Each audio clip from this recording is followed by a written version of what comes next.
Hola, ¿cómo están chicos? Bienvenidos a este nuevo video en donde vamos a tocar un poco el tema que es las propiedades textuales. Entonces, para poder empezar este tema tenemos que entender que el valor comunicativo de todo texto se encuentra con dos clases de propiedades, unas que son las superficiales y otras que son profundas. Entonces, las primeras son las que se notan a simple vista. Y nos referimos a la ortografía y el uso correcto de los signos de puntuación. Y las segundas que van más allá de lo que capta la mirada y hacen al escrito diferente de todos los temas. Es decir, este término que vemos como son las propiedades textuales, que son la parte ya más interna del texto. Ahora, como definición, podemos decir que son las condiciones o requisitos que debe cumplir un texto para que tenga sentido y logre su propósito comunicativo. Entonces, dentro de toda esa estructura argumentativa o ese párrafo en donde todo es más allá de la información, tienen que haber como ciertas líneas o ciertas reglas y condiciones que cumpla ese texto para que se pueda entender y que pueda tener ese enfoque o ese objetivo como tal.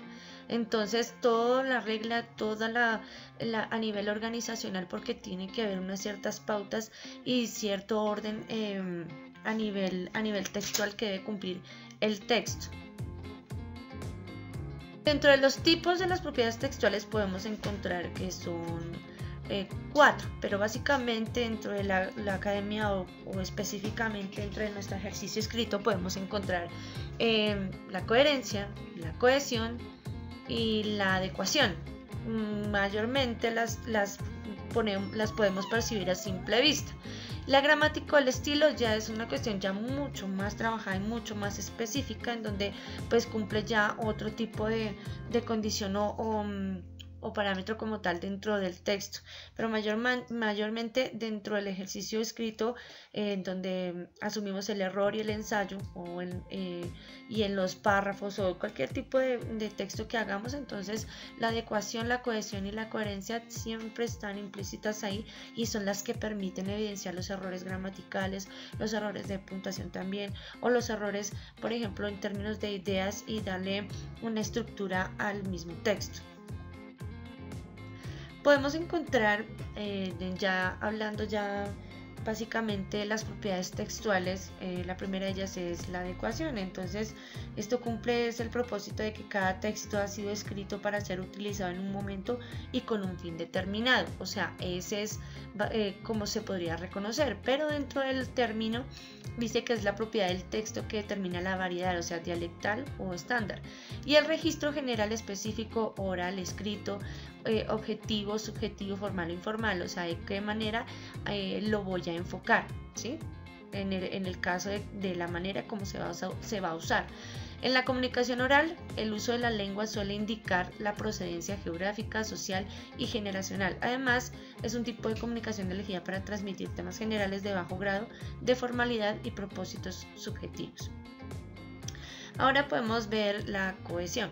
Al ladito está este término también, que es interesante de poder comprender. La cohesión entonces está especificada, que es como cualquier texto que constituye una unidad con un principio y un desarrollo y una conclusión, pero al mismo tiempo cada una de sus partes, así como los párrafos, son independientes entre sí.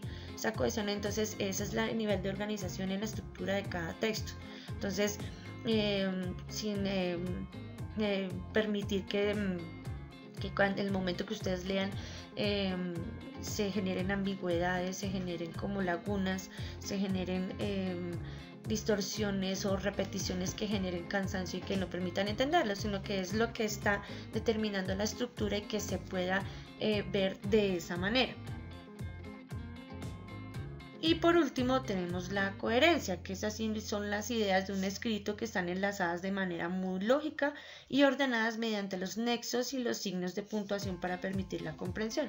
Entonces aquí dentro del concepto que ustedes están leyendo en este momento, entonces es como la propiedad del texto que selecciona la información relevante de la irrelevante y organiza la estructura comunicativa de una manera determinada, comprensible y ordenada.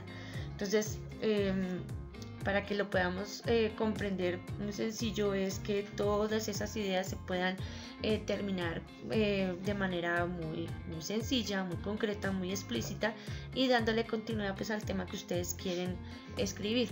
Entonces es darle una línea, darle darle un camino y darle una comprensión. O sea, entre idea e idea siempre se tiene que estar hablando de lo mismo. Este tema es supremamente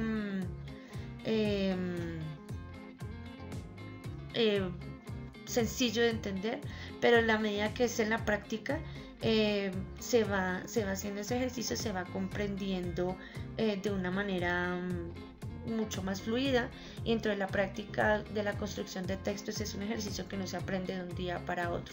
Entonces este tema fue un poco más corto, es un tema mucho más sencillo, pero a la hora en el momento que ustedes quieran ensayar, pues se tendrán que topar con este tipo de requerimientos, que esos son los que son necesarios en la parte escrita, en la parte argumentativa y en la parte gramatical, ¿no?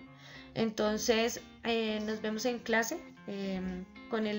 Podrán observar el taller